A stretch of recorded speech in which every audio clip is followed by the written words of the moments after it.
Hello fellow traders, John with TradingSim here, just putting together a quick tutorial video for you so you can learn how to trade off the 20 moving average on the daily for a little pullback strategy.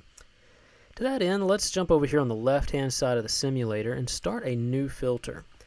And let's be specific this day. Let's go to a NASDAQ 100 list, and we'll also choose stocks that are trading above $20. So no lower price stocks today, and we'll also do 1 billion as a minimum for our market cap. After that, we're going to skip down to the pullback opportunity section here, and you'll notice that we've got the ability to do the 10, the 50, the 20, or the 200, or you could do all four of them at once if you want it. But for today, we're just going to look for stocks that are within 2% of the 20 moving average on the daily.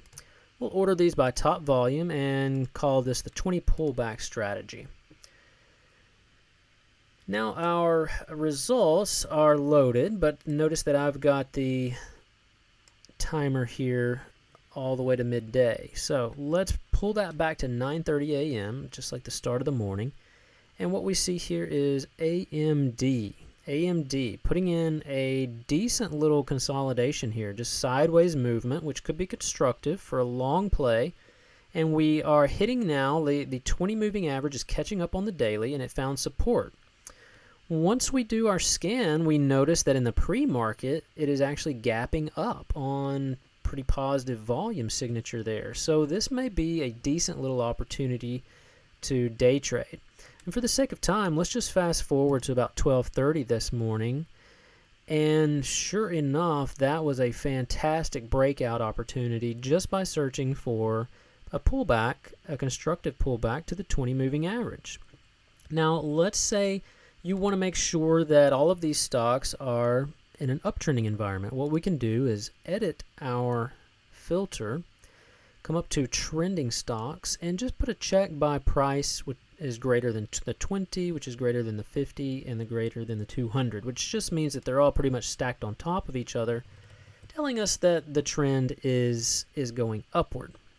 And to that end, we find a couple of examples here. Here's one, looks almost similar to AMD, but you can tell that it's been in an uptrend for quite a while, and provided an opportunity that morning. Since we're here at the 12:30 timestamp, if we go all the way forward a little bit more, we see that it had a nice, strong, almost 2% rally off of the 20 moving average. So we hope you'll use this and play around with it. Again, there are plenty of other things you can do to the filter. You can add in proximity to the 10, the 50, the 200, or do downtrending stocks as well. So be sure to provide feedback for us. Follow us on Twitter and let us know what we can do to create more scanning features for your strategies. Thanks, and have a great day.